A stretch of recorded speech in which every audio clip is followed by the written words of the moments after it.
चलो आज हम नया टॉपिक, नया चैप्टर स्टार्ट करने आ रहे हैं। ओके बच्चों, chapter number 5। The chapter name is magnetism. ठीक है, हम यहाँ पर जो मटेरियल की ही एक दूसरी प्रॉपर्टी या दूसरी कैरेक्टरिस्टिक पढ़ने वाले हैं, क्योंकि जैसे हम लोग अभी जब हमने करंट इलेक्ट्रिसिटी स्टार्ट की थी तो मटेरियल की एक प्रॉपर्टी पढ़ी थी हमने, किसी कंडक्टर में, किसी वायर में हम चार्ज को फ्लो करेंगे तो वो उस चार्ज को अपोजिशन क्रिएट करेगा, है ना। तो मटेरियल की वो प्रॉपर्टी है इलेक्ट्रिसिटी में। ठीक, तो हमने बोला उस मटेरियल के अंदर है रेजिस्टेंस, मटेरियल की है रेजिस्टिविटी, है ना। तो हमने इलेक्ट्रिसिटी में ही वो चीज़ स्टडी किया। भाई इलेक्ट्रिक चार्ज को कौन फ्लो करेगा? कंडक्टर्स फ्लो करेंगे। तो हमने मटेरियल की एक प्रॉपर्टी हमने या एक कैरेक्टरिस्टिक हमने इलेक्ट्रिसिटी में पढ़ी थी कि एक वायर, कौन मटेरियल कितना अच्छा है तो चार्ज को फ्लो कर सकता है। हमने 11th प्रॉपर्टी पढ़ी स्ट्रेंथ की, कौन मटेरियल कितना ज़्यादा स्ट्रेंथफुल है, that is mechanical property of material solids. उसमें क्या है कि हमने एक मटेरियल पे लोड डाल के रखा लेंथ के अलोंग, जब लेंथ के अलोंग डाल के देखा तो उसमें हमने बनाया यंग्स मॉडुलस। तो हमने वहाँ पे स्ट्रेंथ पढ़ा, बल्क मॉडुलस, ठीक है, शेयर मॉडुलस, ये सब हमने 11th क्लास में पढ़ा। लेकिन हमने मटेरियल की ही एक प्रॉपर्टी स्ट्रेंथ वाली पढ़ी वहाँ पर। 12th में हमने कंडक्टिविटी वाली प्रॉपर्टी पढ़ी है। वही मटेरियल्स हैं हमारे पास, हर मटेरियल की, जैसे कहते हैं हर बच्चे के अंदर अलग अलग गुण हो सकता है, वैसे ही एक मटेरियल के पास या कई मटेरियल के पास अलग अलग गुण हो सकते हैं। जैसे आज हम जो गुण पढ़ेंगे, जो कैरेक्टरिस्टिक पढ़ेंगे हम मटेरियल की, वो जो गुण है मैग्नेटिज्म का। क्योंकि हमने देखा कि चार्ज के आसपास इलेक्ट्रिक फील्ड होता है, लेकिन वही चार्ज अगर मोशन करने लगे तो उसके आसपास मैग्नेटिक फील्ड होता है। तो हमने बोला कि मूविंग चार्ज भी एक वजह है मैग्नेटिक फील्ड का, मूविंग चार्ज भी एक वजह है। अभी तक तो हम यही मान रहे हैं मूविंग चार्ज भी क्या है, एक सोर्स ऑफ मैग्नेटिक फील्ड। ठीक है, जबकि हम शुरू में ये जानते थे कि मैग्नेटिक फील्ड का सोर्स कौन है, एक मैग्नेट। ठीक है, अब मैग्नेट किससे बन सकता है, मैग्नेट कहाँ से आता है? तो वैसे मैग्नेट हमारे पास नेचुरल मैग्नेट भी होते हैं जो लोड स्टोन से बनते हैं। ठीक है, पुराने ज़माने में ऐसा हुआ करता था कि कुछ लोग पहाड़ों पे कुछ पत्थर तोड़ने या किसी काम के लिए जाया करते थे, तो जो कुल्हाड़ी से जिससे वो पत्थर तोड़ा करते थे, तो कई बार देखते थे कि वहाँ पे जो लोड स्टोन हुआ करते थे वो ऑलरेडी हमारा नेचर उसे मैग्नेटाइज कर दिया करता था। अब वो जो हमारा जो कुल्हाड़ी हो गई, जो उन मज़दूरों की कुल्हाड़ी हो गई, वो उन पत्थरों से चिपक जाती थी, उन स्टोन से चिपक जाती थी। लोग डर जाया करते थे, ऐसा क्या हुआ यहाँ पर कि जिससे ये चिपक रहा है इस पर। तो उस टाइम पे उस चीज़ को डर गए लोग। लेकिन जब उन्होंने बाद में पता लगा कि ये मटेरियल की ही एक प्रॉपर्टी है मैग्नेटिज्म, एक मैग्नेटिज्म भी एक अलग से एक जिसमें लोहे को अट्रैक्ट करने की प्रॉपर्टी है, लोहे को अट्रैक्ट करने की कैरेक्टरिस्टिक है। तो उन्हें वहाँ जब पता लगा कि ये प्रॉपर्टी भी एक मटेरियल की है, ये कैरेक्टरिस्टिक भी एक मटेरियल की है, और एक मटेरियल अपने आसपास एक इफ़ेक्ट बना सकता है, वो इफ़ेक्ट है मैग्नेटिक इफ़ेक्ट। लेकिन आजकल अब तो हमारे पास आर्टिफिशियल मैग्नेट्स हैं। ये एक आर्टिफिशियल मैग्नेट है, ठीक है, ये स्टील का है, ये स्टील है, आप देखो, है ना, साउथ पोल नॉर्थ पोल। ठीक है भाई, आपको ये आप जानते हो एक मैग्नेट के हमेशा 2 पोल्स होते हैं, एक मैग्नेट कभी भी सिंगल पोल में नहीं होता। तो एक मैग्नेट के हमेशा क्या होते हैं, हाँ, तो एक मैग्नेट के मैं क्या बोल सकता हूँ, एक मैग्नेट क्या होता है, डाइपोल होता है। ठीक है, तो एक डाइपोल है मेरे हाथ में, ठीक, ये स्टील का बना हुआ है। अब हम जनरली देखते हैं कि एक स्टील तो भाई वो अट्रैक्ट होता नहीं भाई, ऐसे ये बॉटल है स्टील की, ठीक है, तो इसको अगर हम लोहे के पास लेके जाएं तो वो अट्रैक्ट नहीं होगा। लेकिन इस मैग्नेट को अगर मैं किसी आयरन के पास लेके जाऊंगा तो वो उस पर क्या करेगा, चिपक जाएगा। लेकिन स्टील क्यों नहीं चिपक रहा है? सिंपली स्टील के बर्तन होते हैं, वो तो नहीं चिपक रहे हैं उस पर, लोहे पे। आखिर ये कैसे चिपक गया स्टील का? तो इसकी जो प्रॉपर्टी हम पढ़ने वाले हैं कि ये मैग्नेटाइज, ये कैसे हो गया मैग्नेटाइज, वो हम पढ़ेंगे किसमें? मैग्नेटिज्म में। किसी मटेरियल का मैग्नेटाइज हो जाना, ऐसा क्या है कि मटेरियल मैग्नेटाइज हो गया, वो हम पढ़ेंगे किसमें? मैग्नेटिज्म में पढ़ेंगे। तो मटेरियल की ही एक कैरेक्टरिस्टिक है, वो मैग्नेटिज्म की कहलाती है, वो मैग्नेटिज्म होती है। तो मैग्नेटिक प्रॉपर्टी पढ़ने वाले हैं मटेरियल की। लेकिन हम ये कहना चाहते हैं, क्योंकि हम नहीं चाहते कि हमारे पास कई सारे वजह हों एक ही चीज़ के, हम चाहते एक ही वजह हो सबके। जैसे मैंने बोला कि हम नहीं चाहते कि कई सारी चाबियां हों कई सारे तालों की, हम चाहते हैं एक ही चाबी हो कई सारे तालों की। कि इसका मुझे एक आंसर निकालना है, मुझे किसी चीज़ की वजह बतानी है, तो एक ही से सब कुछ क्लियर हो जाए, एक ही चीज़ से सबका आंसर दे दिया जाए। मेरा कहने का मतलब ये है कि हम जानते हैं, हमने अभी मैग्नेटिक इफेक्ट में पढ़ा था कि मूविंग चार्ज की वजह से क्या है?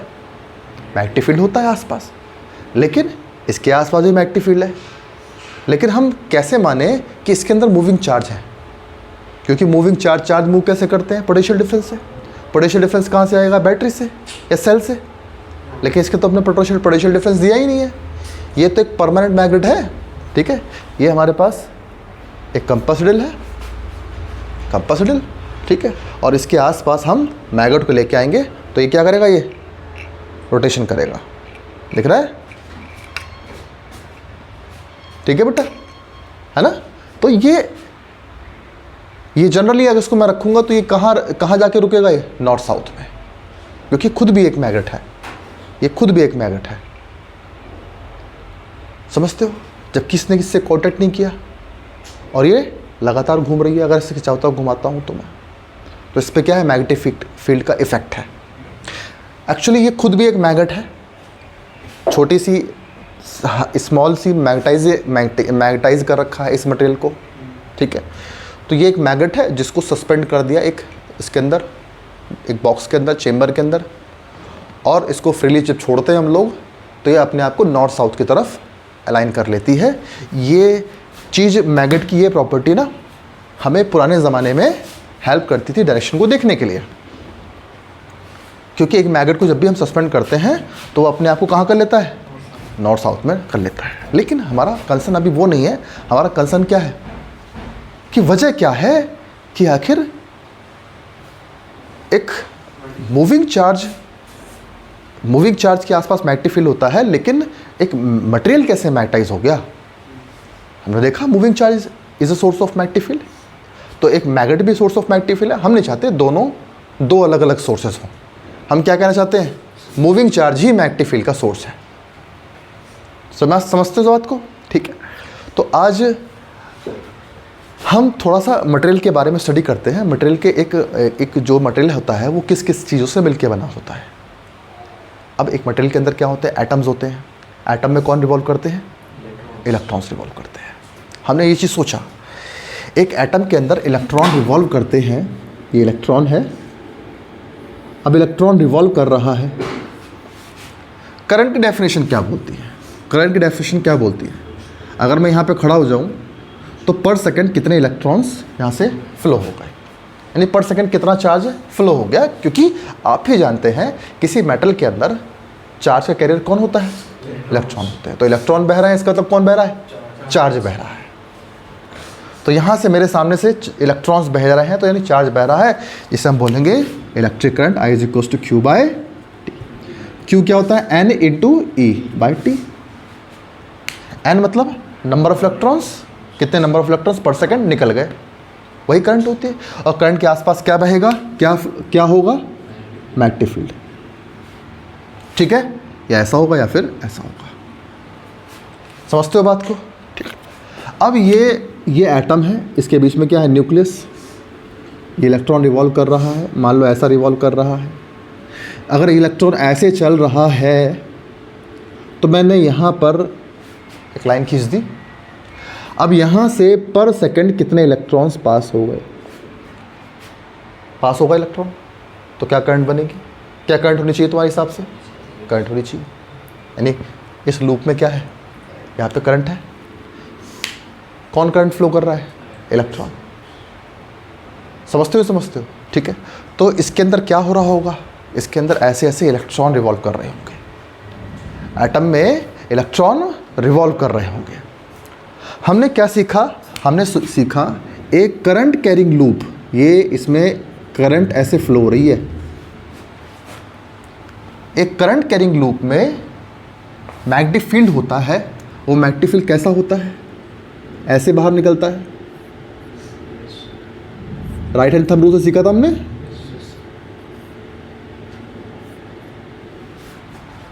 ठीक है, तो ये वाला फेस क्या होगा, नॉर्थ,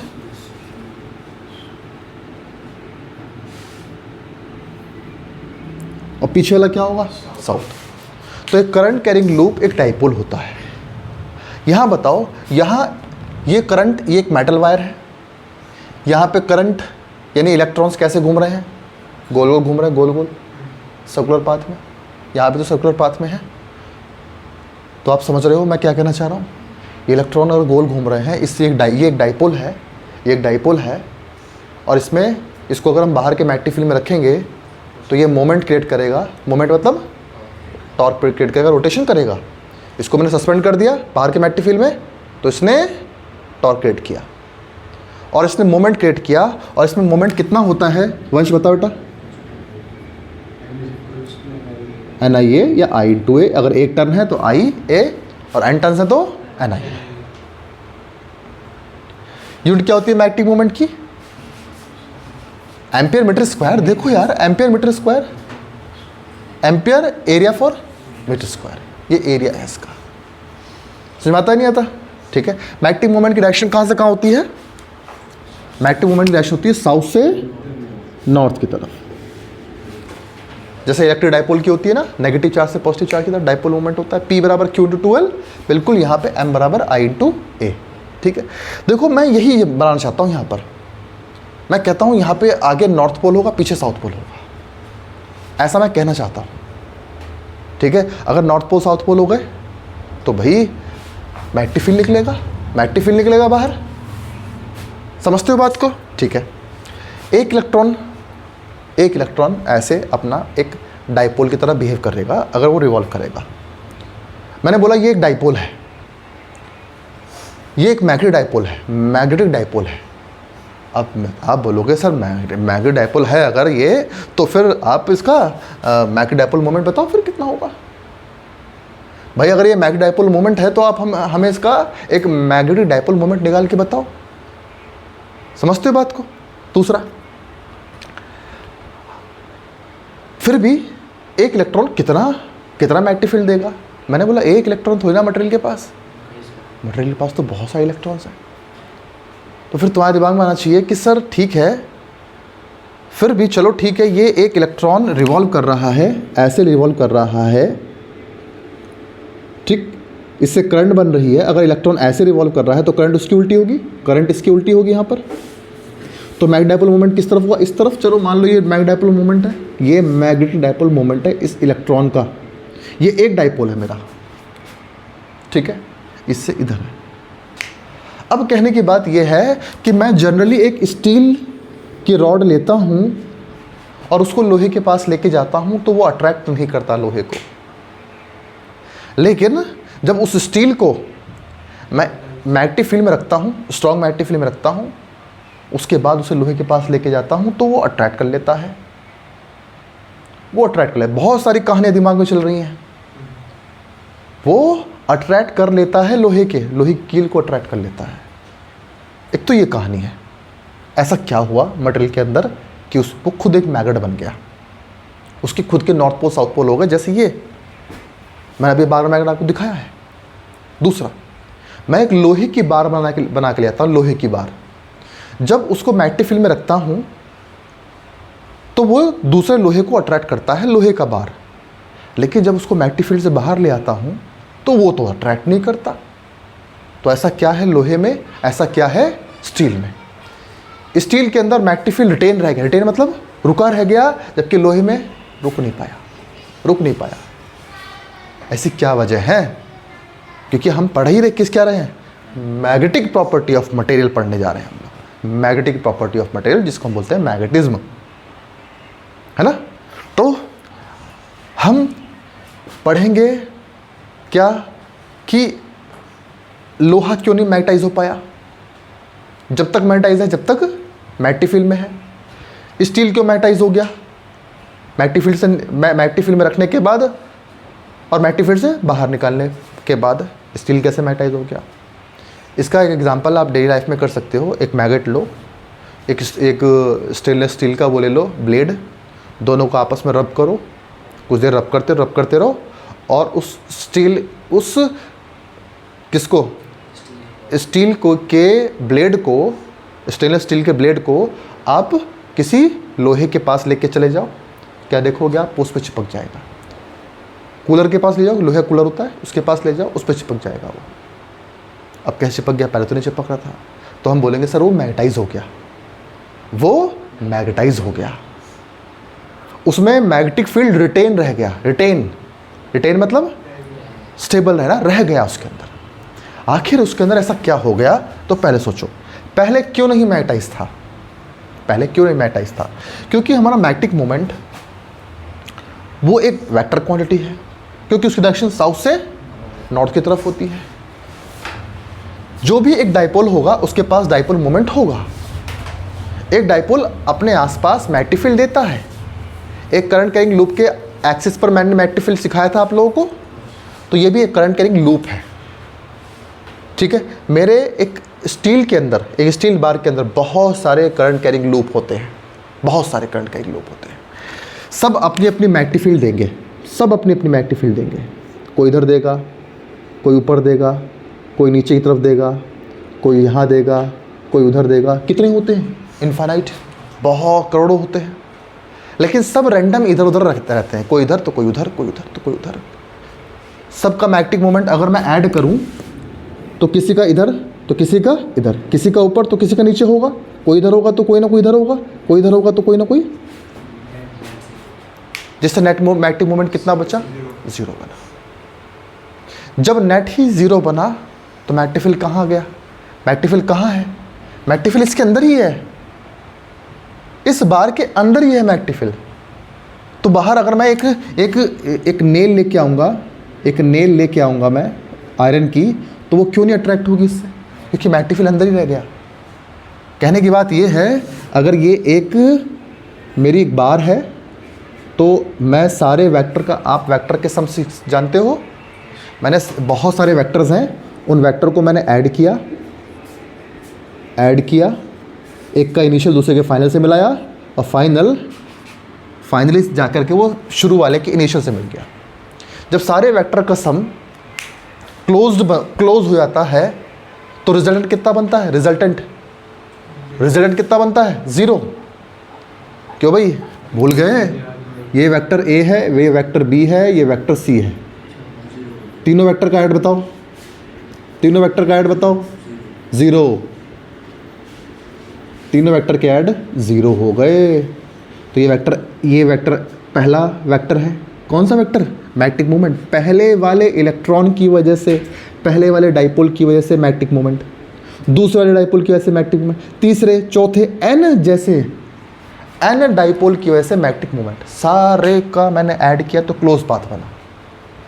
तो आप क्या बोलोगे, मैग्नेटिक फील्ड अंदर रह गया। तो फिर क्या करें, बाहर मैग्नेटिक फील्ड 0, तो फिर मैग्नेटिक फील्ड बाहर निकालो ना। कैसे निकालोगे, अगर मैं बाहर से मैग्नेटिक फील्ड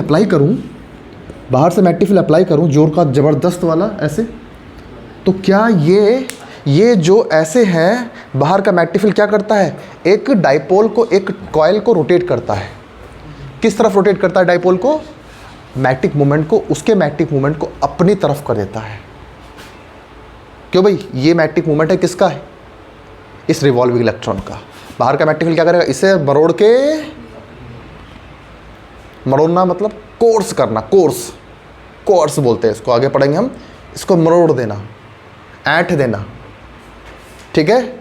स्टील बड़ा जिद्दी होता है, स्टील के एटम्स बड़े जिद्दी होते हैं, वो मुड़ना नहीं चाहते, उनको कोर्स मतलब उनको ऐंठना पड़ता है, उनको मरोड़ना पड़ता है, तो बड़ी एनर्जी खर्च करनी पड़ती है इनको सीधा करने में। तो ये ऐसे थे, तो ये ऐसे हो गए। मैंने मैग्नेटिक लगाया तो कैसे कैसे हो गए ज़रा देखो, ध्यान समझो।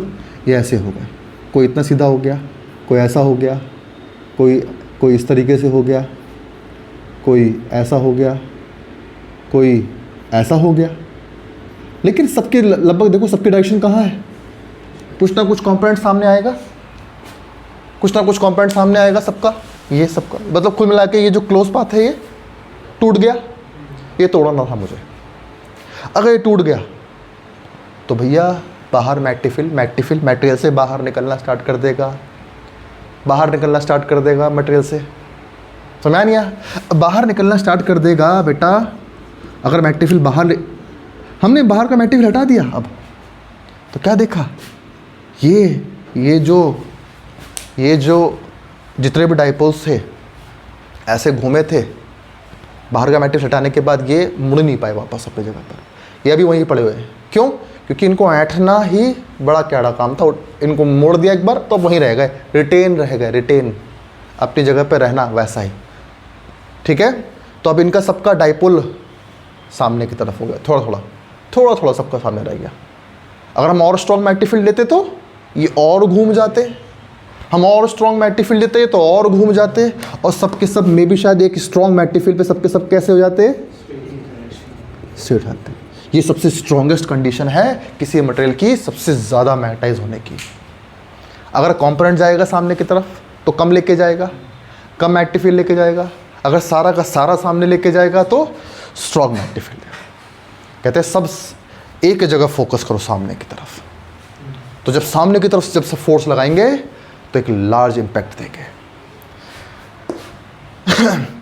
ये एक स्ट्रॉन्ग मैग्नेट बन के उभर के तुम्हारे सामने आएगा, और ये वाला हो जाएगा नॉर्थ पोल और ये वाला हो जाएगा साउथ पोल। यहाँ से मैग्नेटिक फील्ड बाहर निकलेगा और यहाँ से एंटर करेगा,